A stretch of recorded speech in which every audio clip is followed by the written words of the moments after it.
Walk స్వాతంత్రం ఉంది అని తెలిసింది. Thank you Geetha. First of all ఇక్కడ ఎంతమంది బాపు అని ఆ ఎమోషన్ని పంచుకుంటారు? తమ్ముళ్ళు ఎవరైనా చెప్పులు, మీ నాన్నను ఎవరు బాపు అని పిలుస్తారు? చేతు కాదు, నేను పిలుస్తాను, గట్టిగా చెప్తే వినపడుతుంది నాకు. బాపు, తెలంగాణలో నాన్నను బాపు అంటాం.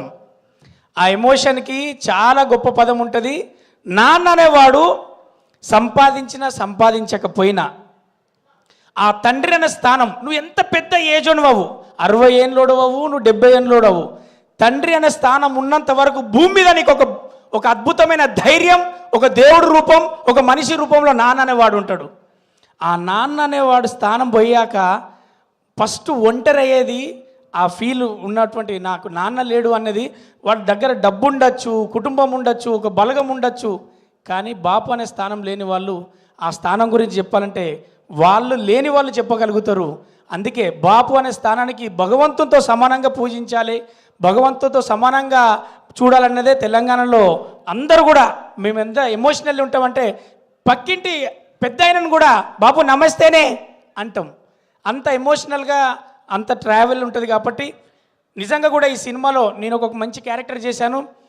ఒక గద్దలకొండ తర్వాత నాకు మంచి క్యారెక్టరేషన్స్ పడుతున్న దాంట్లో నాకు ఇది ఒక సినిమా, బాపు అనే సినిమా కూడా గుర్తుండిపోయే క్యారెక్టర్. ఎందుకంటే దయ చూసిన కోణం, డైరెక్టర్ గారు థ్యాంక్ యూ, ఎక్కడున్నారో మీరు, చాలా మంచి character design చేసిళ్ళు.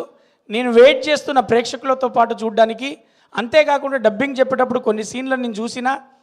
First of all music డైరెక్టర్కు మంచి మార్కులు పడతాయి. తర్వాత డైరెక్టర్ గారికి మంచి కథ తీసుకున్నట్టు ఉంటుంది. ప్రతి లిరిక్ రైటర్కు ఫోన్లు వస్తాయి. అలాగే బ్రహ్మాజీ అన్న ఫోను ఎలా మోగుతుందంటే, బ్రహ్మాజీ నువ్వు అనుకున్న రోల్స్ మారినాయి, ఈ సినిమాకు నీకు మంచి సాటిస్ఫాక్షన్ అని చెప్పేసి చాలామంది అప్రిషియేషన్ చేస్తారు బ్రహ్మాజీ అన్నను. ఇది మనస్ఫూర్తిగా ఆమని గారికి కంబ్యాక్ సినిమా అవుతుంది. ఇలా ప్రతి ఒక్కరికి కామ్రేడ్ బ్యానర్ కావచ్చు, అంతకుముందు కిస్మత్ అనే సినిమా చేశాం. ఈ సినిమాతో మంచి సినిమాలు తెచ్చే ప్రొడ్యూసర్గా అందరికీ కామ్రేడ్ అనే బ్యానర్ గుర్తుండిపోతుంది, మంచి కథగా గుర్తుంటుంది. ఈ సినిమాలో చేసిన ధన్య బాలన్ కావచ్చు, మన ఆమెకు ధన్య బాలకృష్ణ గారు కావచ్చు, మరి అమ్మాయి కదా నేను చెప్తున్నా, అంతకుముందు కామెడీ రోల్స్ చేసిన ధన్యకు మంచి రోల్స్ అప్రోచ్ అవుతాయి. ఈ సినిమా నేను ఖచ్చితంగా కాన్ఫిడెంట్గా చెప్తున్నా. అలాగే ఆ ఇద్దరికి కూడా, ప్రేమ జంటలో చేసిన వాళ్ళిద్దరికి, న్యూ కమర్స్ కూడా మంచి సినిమా అవుతుంది.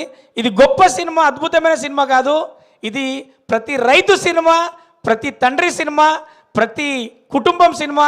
ఎక్కడో అక్కడ ఏ క్యారెక్టర్కో చాలా లిమిటెడ్ క్యారెక్టర్స్ ఉంటాయి, ప్రతి ఒక్కరు కనెక్ట్ అవుతారు. గొప్ప సినిమా, మంచి సినిమాగా మీకు మంచి పేరు వస్తుంది. మేము రివ్యూస్ రైటర్ మేము చూస్తుంటాం, మంచి సినిమా అవుతుందని నమ్మకంతో ఉన్నా. ధన్య, నెక్స్ట్ మన సక్సెస్ మీట్లో కూడా ఇదే మాట చెప్తా. సారీ గీత, ఎందుకంటే ధన్య క్యారెక్టర్ ఆమె బబ్లీగా మంచిగా గ్లామర్గా కనబడుతుంది కదా. చాలు గీత, నేను మర్చిపోను. Thank you so much. All the best producer గారు, డైరెక్టర్ గారు, లిరిక్ రైటర్స్. ముఖ్యంగా అన్న మీ పేరు ఆళ్ళరాజు. నువ్వు అందరికీ దగ్గరైన రాజు అవుతావు.